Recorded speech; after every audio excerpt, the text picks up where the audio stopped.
So hello, what's up mga ka-J-Vlog? Welcome ulit sa panibagong video, and for today's video, i-game test na natin ngayon itong Tecno Pova 7. Maganda kaya to for gaming? Tara mga ka-J-Vlog, check natin.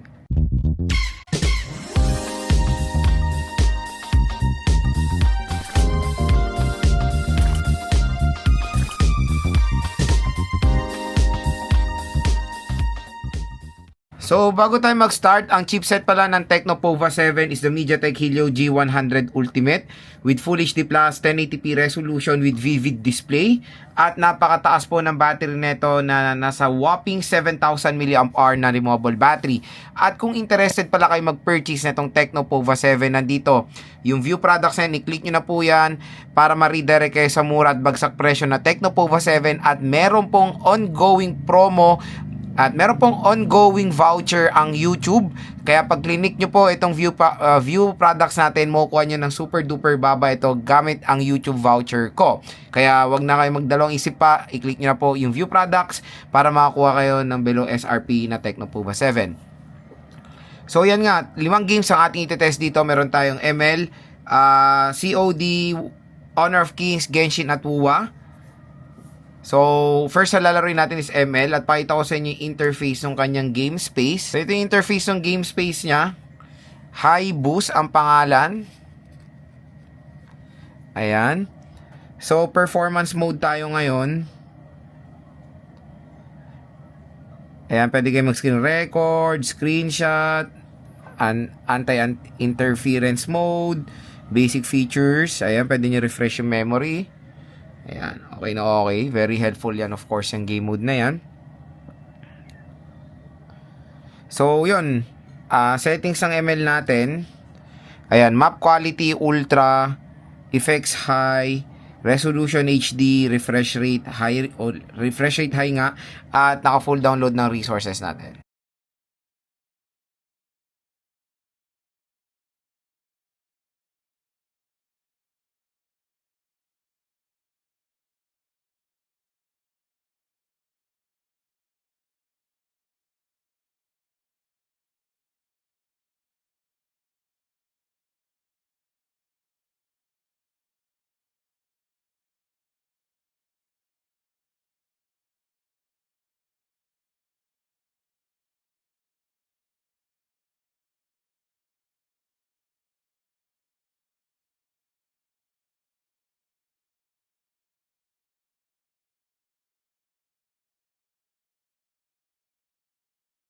So pagdating sa ML, nakapaglaro na rin ako ng rank dito. Okay naman ang performance na itong device na to sa ML. Super smooth mga ka-J-Vlog.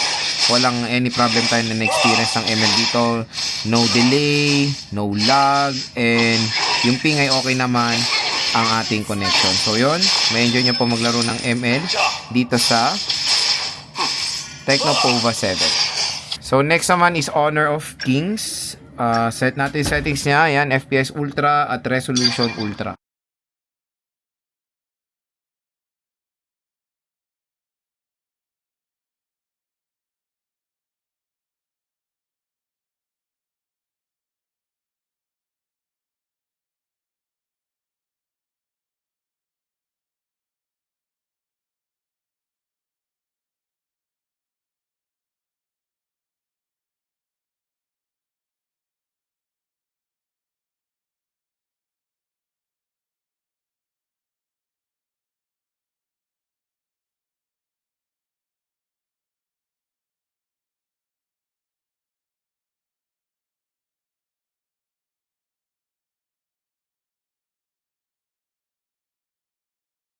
Pagdating sa Honor of King, sobrang solid din ng performance dyan. Ni Tecno Pova 7. Ayan, smooth po yung performance niya. Wala tayong experience na any problems while playing this game dito sa smartphone na to. So next naman is COD Battle Royale and multiplayer. Ito po sa set nating settings. So refresh rate high. At sad to say, ang pinaka-max na graphics is medium. So, hindi pa ganun naka-optimize pa rin ang MediaTek Helio G100 dito sa COD. Pero let's try.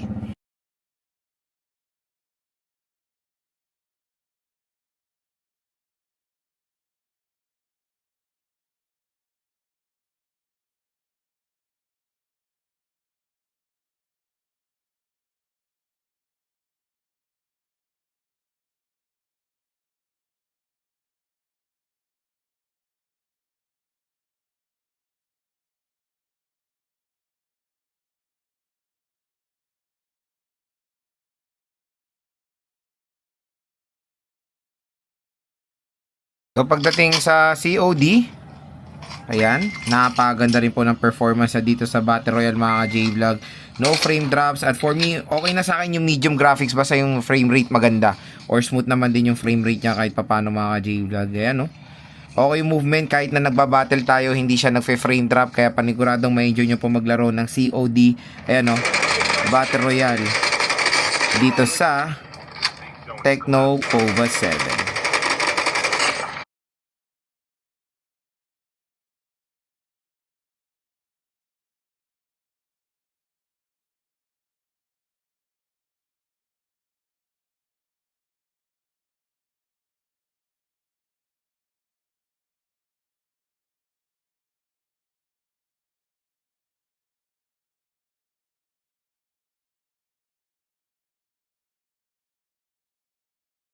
So yan, multiplayer po mga ka-J-Vlog. Ang ganda rin ng performance dyan. Ni Tecno Pova 7, super smooth. Ayan, no? Oh, di ba? Super smooth ang performance niya. No frame drops din while playing sa multiplayer. So yan, next is Genshin Impact. Set natin yung settings niya. Pinakamataas sa settings. Set natin siya. So graphics highest. Ayan. High 60 FPS. Off na natin yung motion blur. So yan, try natin.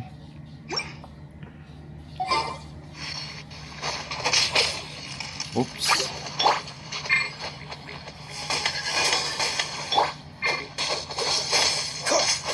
As a dutiful maid would. Wow, in fairness playable. Diba? May mga few frame drops pero manageable siya mga ka-J-Vlog. Hindi siya nahihirapan i-handle ang Genshin Impact. Napaka-solid talaga nitong Tecno Pova 7. Talaga siya, naka-design for budget smartphone, gaming budget smartphone. Ayan. So hindi natin ma-feel yung pagka 60 FPS, nandun yun. Kaso when it comes sa performance niya, ayan, no, nakakalaro naman tayo. Hindi pa naman siya ganun nag-iinit. Basta ilagay nyo yung case, hindi nyo naman ma-feel yung pagka-warm ng device. Pero again, syempre, once na nag-overheat ng device, lahat po ng smartphone, basta pag nag-overheat, makaka-experience tayo ng mga malalang frame drops. Pero so far, dito sa Tecno Pova 7, okay naman po. Playable naman siya.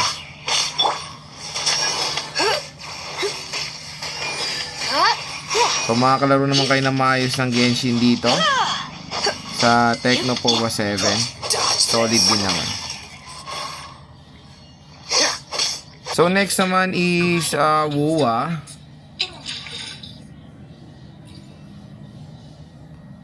So check natin siya. So graphics natin, resolution natin high, cannot reset. So ayan. So resolution natin high, 60 FPS. Okay, nasa mataas yung settings. Tingnan natin.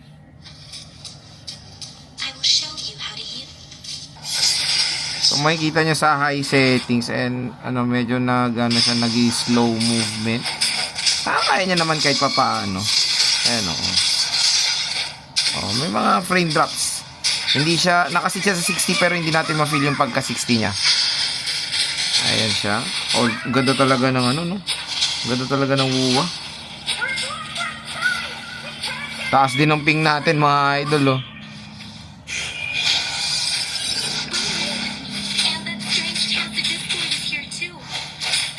Ayan. So hindi siya smooth pero playable naman siya mga ka-J-Vlog. Ganda ng graphics ng ng WoA. Solid. For me, mas nagugustuhan ko yung WoA compare sa Genshin Impact. Mas maraming action. Madaling magpalit ng character. So yun mga J-Vlog, playable naman po ang WoA dito sa Tecno Pova 7. Pero nagpe-frame daw siya from time to time sa high settings.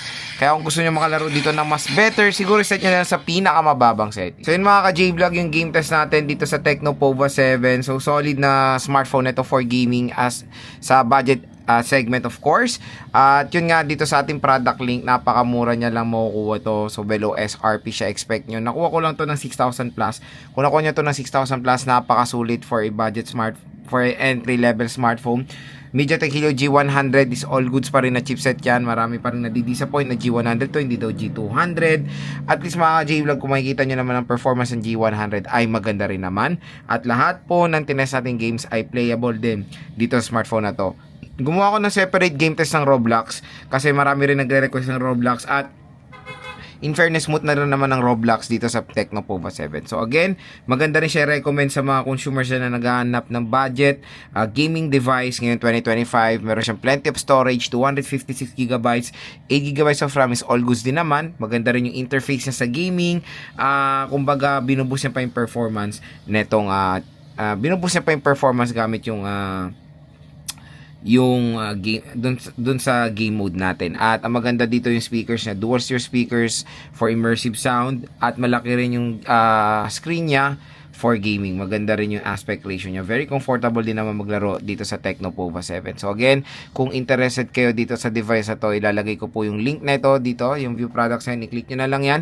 At kung i-rate ko yung gaming performance ni Tecno Pova 7, 1 ang lowest, 10 ang high sa kanyang presyo na 6 to 7,000 pesos.